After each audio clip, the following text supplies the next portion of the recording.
여러분 안녕하십니까. 꼬집기도새 유학이야기 123회 시작하겠습니다. 오늘은 세월호가 1073일 만에 약 3년 만에 물 위로 수면 위로 올라왔습니다.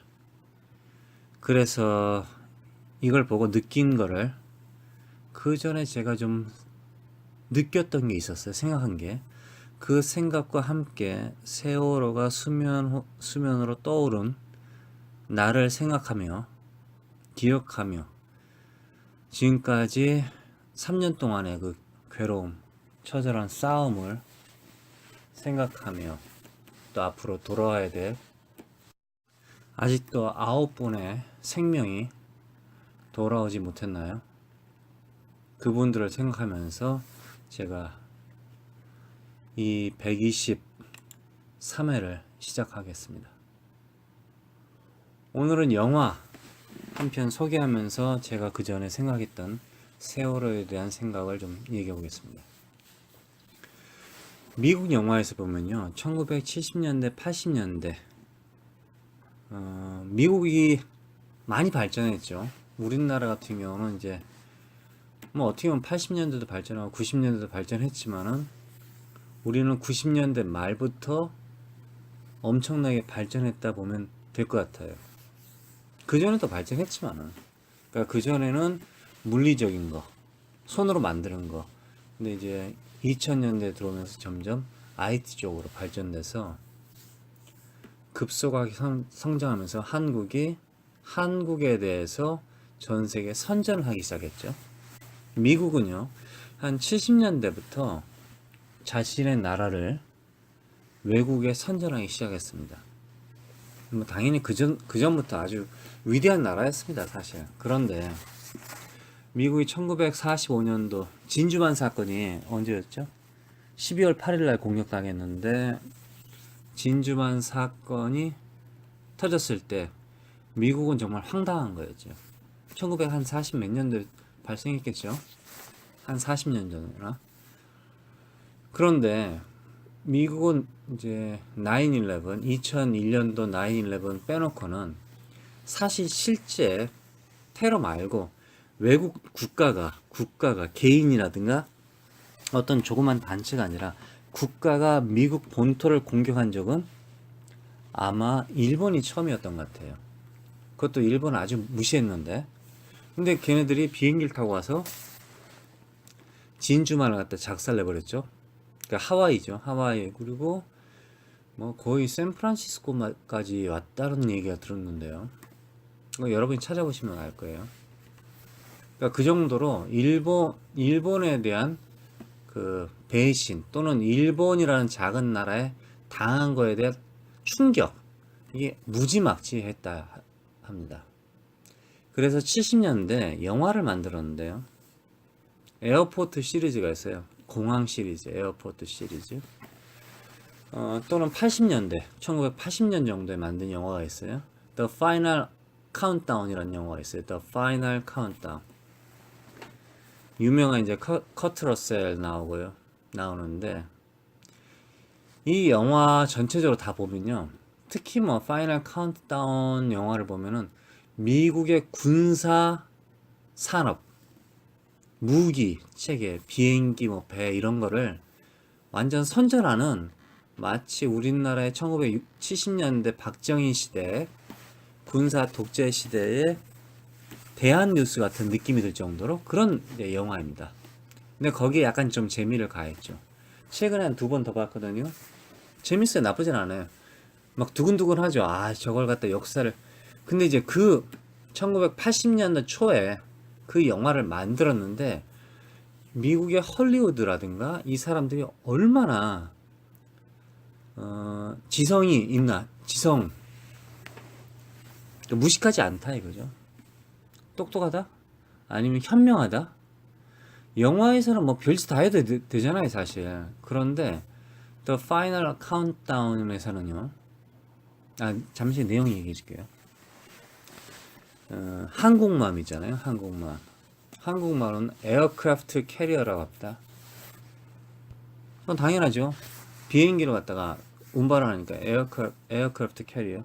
저는 옛날에 엔터프라이즈라는 줄 알았어요. 엔터프라이즈. 뭐 그건 이름인 것 같아요. 일단 그 이 커다란 배가 어떤 사건에 의해서, 그러니까 날씨, 뭐 번개가 치고 쭉 해가지고 갑자기 과거로 들어갑니다. 그 과거가 언제냐면 1941년도에 하와이로 들어갑니다. 1941년도. 그러니까 1941년도 하와이 12월 7일? 12월 7일 정도로 들어가는 걸로 알고 있어요. 왜냐면 12월 8일 날 이제 공격이 들어오니까. 뭐 여러 가지 설이 있지 않습니까? 이제 세계 2차 대전 때 미국이 참전한 이유가 일본이 미국을 공격하는 걸 알면서도 모른 체 하고 그 이유를 가지고 일본을 공격했다. 근데 사실 이 말이 거의 맞아 들어가고 있어요. 그렇다고 하더라고요. 그런데 일단은 1941년도로 이 항공모함이 가는 거죠. 12월 7일인가 6일로 들어가죠. 이 갑자기 항공모함 사람들이 이제 1980년대 항공모함이 갑자기 이제 정신이 없는 거죠. 이거 어떻게 된 거야?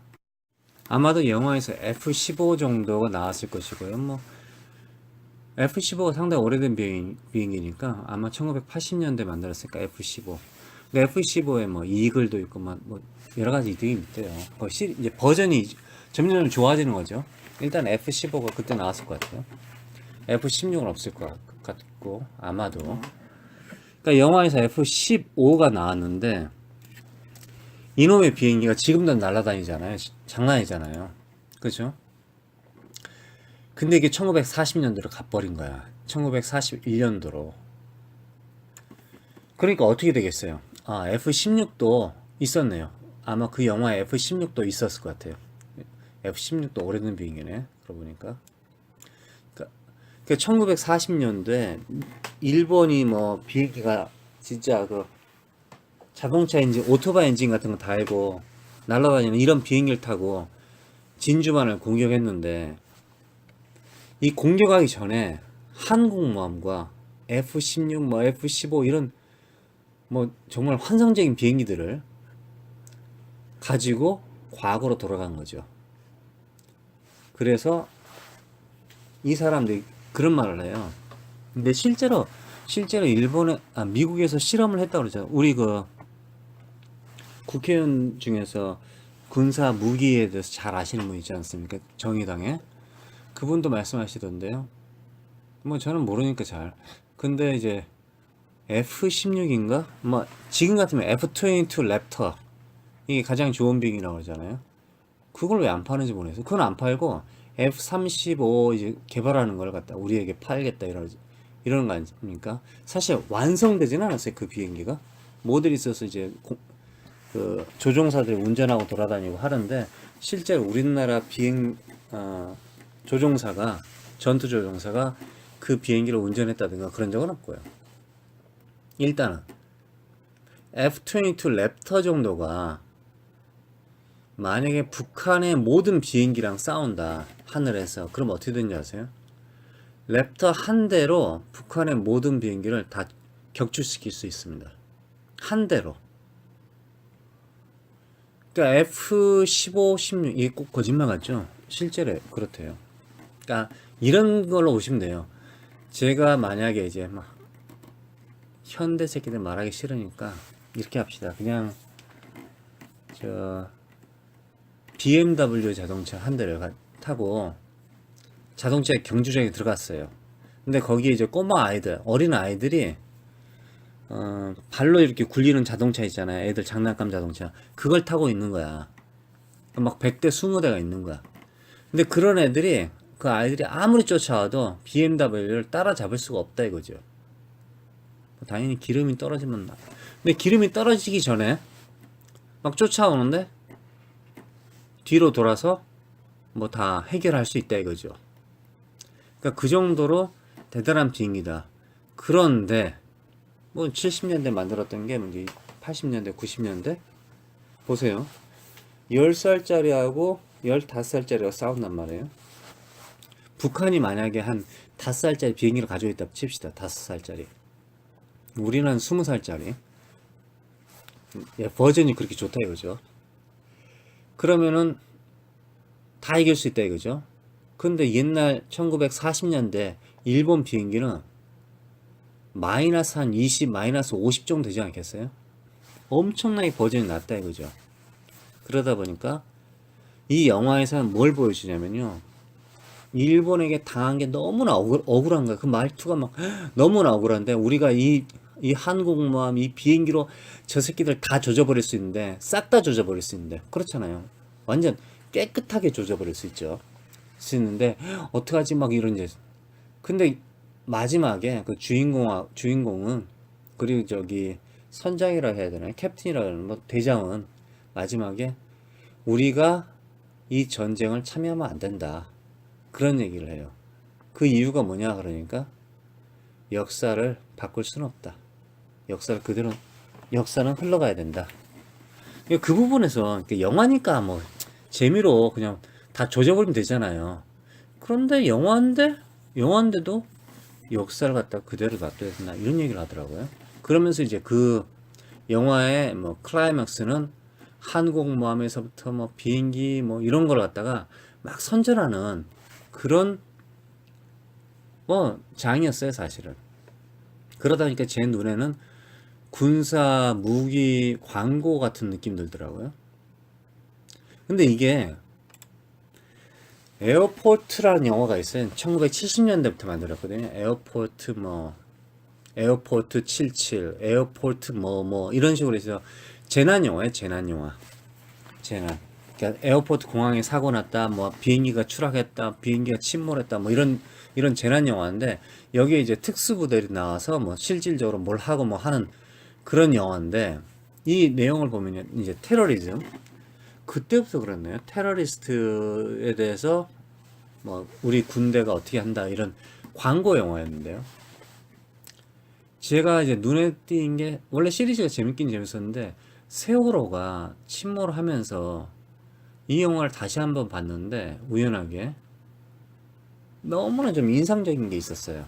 에어포트 77이라는 영화가 있습니다. 에어포트 77. 그 비행기 이름이 아마 77인데 실제 비행에 나온 모델은 보잉 747이고요. 보잉 747 하면 보통 전보제트 이런 말 하잖아요. 보잉 747에 모델이 100이라는 모델입니다. 뭐 100도 있고 400도 있고 모델이 있는 것 같아요. 근데 아마 그 내부 구조를 변경한다든가 엔진을 개조하고 이런 뜻인 것 같아요. 근데 실제로 보잉 747이 크기는 변하지 않은 것 같아요. 일단 제가 이 세월호하고 아주 밀접한 관계가 있어서 좀 얘기해 보는 거예요. 계속해서 한번 들어보세요. 이 비행기가 747-100이라는 건데 이제 이 안에 이 영화는 에어포트 77 영화는 아마 77년도에 나오지 않았을 거예요.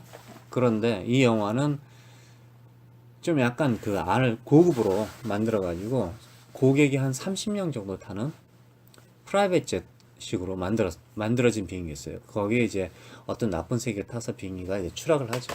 무슨 일이 벌어져서. 그래서 바다에 떨어져서 이 비행기가 침몰합니다. 아주 깊은 바다로. 아주 깊은 것 같지는 않아요. 근데 침몰합니다. 근데 이 비행기의 크기가 길이가 70m이고요. 그리고 날개 폭이 60m. 그리고 비행기의 높이가 20m. 그리고 보통 한 400명 이상 태울 수 있는 비행기랍니다. 그리고 무게가 300톤. 당연히 세월호와 비교할 수 없어요. 세월호는 아주 무거워요. 그래도 이 비행기가 작진 않아요. 70m.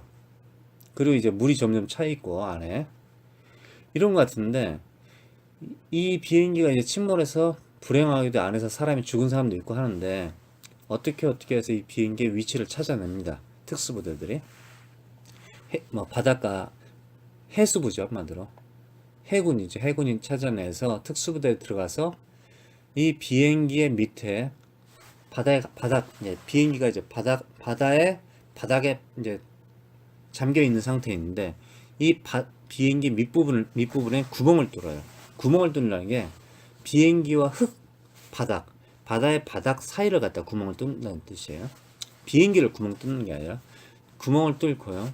거기다가 이제 쇠꼬챙이 같은 데다가 로프 있죠. 줄을 갖다가 연결해서 반대편 쪽으로 보냅니다. 반대편을 보내고 그렇게 해서 여러 개 한 다음에 거기에다가 이제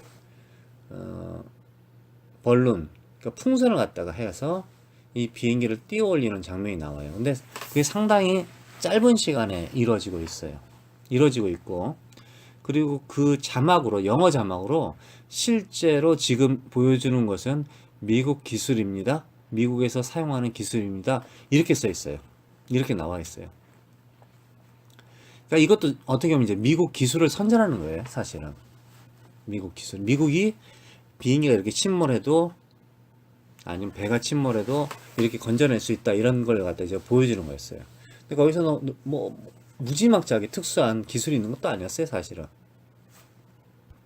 제가 지금 말하는 거는 보잉 747을 갖다가 바닷속에서 건져 올리는 것과 세월호와 별로 차이는 없어요. 별로 차이가 아니라 이 엄청난 차이는 있어요, 사실은. 근데 기본 컨셉은 같다 이거죠. 배가 크다, 물건이 크다, 물건이 작다 뿐이지 실제 세월호를 갖다 들어 올리는 게 엄청나게 어려운 기술이다, 이런 건 아니라 이거죠. 그런데 1073일 동안 물속에 가라앉혀 놓고, 그리고 사실 저기 바다가 상당히 뭐 물살이 세다 뭐 어쩌다 그러잖아요. 근데 서해안은 누가 뭐래도 하와이라든가 다른 저 미국의 태평양 뭐 한가운데 어떤 데보다는 잔잔합니다, 사실은. 사실은 잔잔해요, 그런 거에 비해서. 그래서 옛날에 혹시 기억나세요? 저기 아산만을 갖다가 땅을 갖다가 만들 때, 땅을 만들 때 그 바다에 물살이 이제 우리가 눈에는 안 보이지만 사실 바다 물은 흘러가고 있으니까 그 물살 때문에 흙을 갖다 부어도 자꾸 흙이 쓸려가는 거야. 그러니까 10톤 트럭을 10개의 트럭을 갖다가 거기다 흙을 부었더니 한 5개만 남는 거야. 그럼 적재잖아요, 계속 왔다 갔다 하는데. 그래서 저기 현대 회장 정주영 할아버지가 옛날에 돌아가시기 전에 아주 커다란 컨테이너 배 있잖아요. 컨테이너 배. 이제 뭐 수명을 다한 컨테이너 배. 그것도 이제 배에 떠 있긴 떠 있죠. 근데 이 배가 수명을 다했다는 게 뭐 배가 가라앉고 부서지고 이런 뜻이 아니라 수리비가 많이 드니까 그럼 이제 그만 사용한다, 이런 뜻이에요. 그래서 그걸 다 잘라가지고 녹여서 다시 다른 배로 만드는 거죠.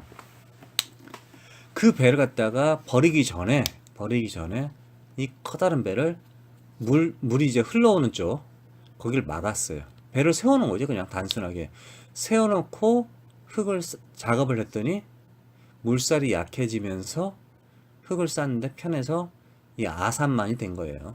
그래서 지금 거기 아산만에서 쌀을 갖다가 쌀 농사를 한다고 그러지 않습니까? 벼농사. 그게 그런 얘기인데, 이 컨테이너, 한국에는 컨테이너가 엄청나게 많아요. 아시겠죠? 컨테이너가. 우리나라 배, 조선산업 1등이었잖아요. 그래서 세월호보다 더 크죠, 컨테이너 같은 경우는. 그런 배들을, 마음만 먹으면은 그런 배들을 주위에 둘러싸게 할 수 있어요. 2대, 3대, 4대를 놔두면은 어느 정도 물의 속도가 낮아진다 이거죠, 한마디로. 예? 느려진다 이거죠. 느려진다. 그러면 금방 건져낼 수 있다 이거죠. 그러니까 특별한 기술이 있는 게 아니라니까요. 그리고 세월호가 무슨 특별한 군사 비밀이 있는 게 아니니까, 그러면은 안에 들어가서 배를 다 촬영할 수 있어요. 거기에 뭐 뻘 때문에 뭐 그 물속이 잘 안 보인다, 그래서 사진을 못 찍는다, 이런 건 다 개소리예요. 그런 것도 마찬가지로 물속 안에 커튼을 설치할 수 있어요, 사실은. 그래서 이 물 안 자체가 어느 정도 평온해지게, 어느 정도 움직이지 않게 할 수는 있어요, 사실. 지금 기술로도. 이게 무슨 첨단 과학 기술이 아니라니까요. 그래서 사진 찍어서 모든 사람들에게 야, 이거 어떻게 건져내면 될까? 이렇게 물어보면요, 중학교 애들도 좋은 아이디어를 낼 수 있습니다. 특별히 그걸 갖다가 무슨 이 반도체 생산하는 게 아니라니까요. 그러니까 단순한 일용직 노동자 같은 힘으로 하는 거라 이거죠. 힘으로. 그러니까 지금 현대 사회에서 그 정도의 기술이 없다? 아니면 그 정도의 기술이 없어서 다른 나라에게 부탁한다?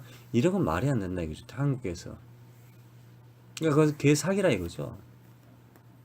영화 에어포트 77에서 그 비행기를 집어 올리는데 시간이 하루가 안 걸려요. 하루가. 근데 제 예상에는 세월호 같은 경우는 한 달 안에 올릴 것 같아요. 처음 작업 들어가서. 당연히 이제 배 같은 거, 컨테이너 배라든가 이런 배들이 거기까지 가는데 그 시간을 좀 빼야겠죠. 다 모였다면 충분하게 한 달 안에 올릴 수 있을 것 같아요. 생각하고. 그런데 이게 1073일이 걸렸어? 근데 그것도 중국에 있는 샹하이 셀비지라는 회사에다가 맡겼다 이거죠? 만약에 세월호가 뭐 비밀이고 부모님들이 그 주위를 오지 말라고 해서 씨발 섬에 가가지고 3년 동안 텐트 치고 그 새끼들 감시했잖아 한마디로. 그게 얼마나 쉬운 일인 것 같아요? 아 텐트 속에서 3년 동안 잠을 자면 그게 뭐 즐거운 일이겠습니까? 그 누가 하고 싶어서 하겠어요? 이 개새끼들이 안 보여주니까 그런 거 아니에요. 그런데 그러면 그게 비밀이란 말이에요. 얘기해봅시다. 단순하게 그 비밀이에요. 군사 비밀이야. 그런데 군사 비밀인데 씨발 국가 비밀인데 중국 애들한테 그걸 맡겨요? 그럼 만약에 중국 애들이 잠수하는 사람 또는 거기서 일하는 중국 애들 중에서 중국 스파이가 있을 수 있는 거 아니에요? 그렇잖아요.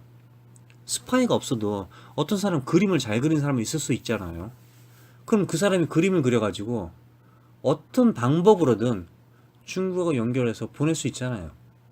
그 사람들이 물에 나오기도 한다고 하더라고요. 그럼 자기 가족에게 전할 수도 있고 어떤 방법이든 다 할 수 있거든요. 그러면 피해자의 부모들 또는 대한민국 국민에게 보여주고 싶지 않은 이 군사 비밀을 중국의 어떤 그냥 개인 업체한테 보여줬다? 이건 말이 안 되잖아요. 이거 자체도 벌써 거짓말이, 이게 말이 안 되죠? 그러니까 예를 들자면은 청와대가 군사시설이라서 중요시설이라서 일반인도 못 들어간다 이런 말 하잖아요. 그거 이해할 수 있어요. 그런데 그럼 최순실은 뭐 특수요원인가요? 그게 말이 안 되죠? 좀 이상하죠? 그런 식으로 세월호도 우리 국민에게 안 보여준 이유가 뭐냐 이거죠. 그러면은 이게 비밀이었다. 혹시 박근혜가 뭔가 잘못해서 비밀이었다. 그럼 그 사람들은 정말 작업을 했을까? 샹하이 살비지에 있는 사람들은 작업을 했을까? 그럼 중국도 이번 기회를 이용해서 야 걔네들 이용해서 야 세월호 비밀을 갖다가 우리가 캐낸 다음에 나중에 한국 새끼들하고 박근혜가 이제 물러났지만 박근혜하고 뭐 거래를 할 때 이걸 이용해 가지고 씨발 야 너 비밀 안다? 비밀 너 한국 사람들한테 말해줄 거야. 너희들 이 부탁 안 들어주면 이런 식으로 협박할 수도 있잖아요. 근데 왜 하필이면 중국에게 이걸 맡기냐 이거죠. 다른 나라에게 맡기냐 이거죠. 그 이유가 뭘까요? 맡겼을까요? 아니면 그냥 계약서에 너희들이 한다고 해라? 그러고 나서 실제로 일한 사람은 다른 사람이었을까요? 그렇잖아요. 이론적으로 그렇잖아요. 근데 세월호는 집어 올리는 거는 한국도 충분히 할 수 있습니다. 아주 특별한 기술이 아니라니까요. 다른 사람들도 야 씨발 그 특별한 기술이야. 아 그렇죠. 당연히 특별한 기술이죠. 그런데 반도체를 만들고 지금 현재 21세기란 말이에요. 21세기. 21세기에 배를 갖다가 그 낮은 곳에서 배를 들어 올리는 거는 그렇게 특별한 기술이 아니라 이거죠. 그래서 제가 생각하기에는 이 세월호 관련자들은 저는 긴급 체포하고 그리고 직접 관련자들은 다 사형을 시켜야 된다고 생각합니다. 세월호가 1073일 만에 물 위로 올라왔습니다. 그것도 아주 간단하게 금방 올라와 버렸어요. 박근혜가 탄핵 당하니까. 이거 뭔가 이상하죠. 하여튼 영화 에어포트 77을 세븐이라는 영화는 미국을 선전하는 영화 중에 하나이고, 그리고 보잉 747을 갖다가 바닷속에서 들어올리는 작업을 보여주는 영화. 이 영화 다시 한번 보시고요. 이 영화도 그렇게 어렵지 않습니다. 보시고 또 세월호도 한번 잘 지켜보시고, 저도 계속해서 지켜보겠습니다. 이번 시간 여기까지였습니다. 고맙습니다.